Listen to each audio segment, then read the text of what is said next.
The Bush Bunyip by Bowen Scarfe, illustrated by Marina McAllen. Once there was a bush bunyip who lived in an old gray gum tree. He made loud roaring noises, and he had long sharp claws on each of his 4 paws. When he stood up on his hind legs he was 6 feet tall, and when he shook his fur he looked very fierce. Snore. One day he woke up feeling grumpy because he hadn't had enough sleep. "I'll fix those other animals for keeping me awake all night. How dare they make so much noise?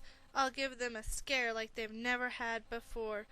Ooh, ah, ha, ha, ha, ooh, ha, munch, munch, munch, bounce, thump, boing, thump, shuffle, rustle."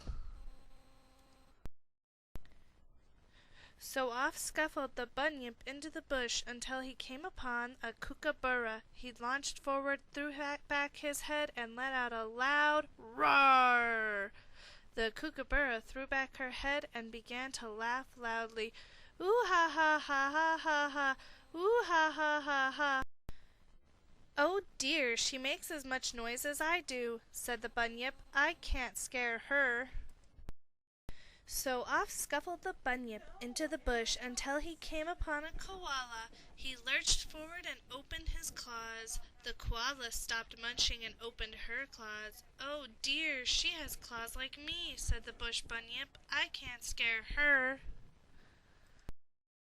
So off scuffled the bunyip into the bush until he came upon a kangaroo. He lurched forward and raised himself up on his hind legs. The kangaroo jumped forward and leaned back on her tail.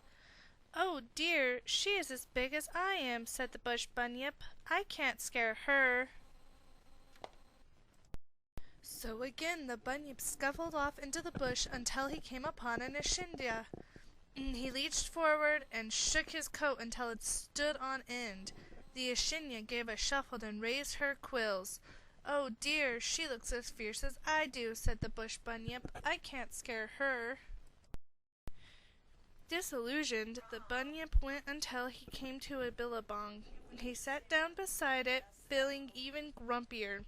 He took a deep breath, threw back his head, let out a loud roar, opened his claws, stood on his hind legs, and shook his coat till it stood on end. Just then he caught sight of his reflection. "Oh dear, a billabong beast is coming to get me," cried the bush bunyip. "I'm scared of billabong beast." So he went scuffling into the bush, and word has it that he was never seen again.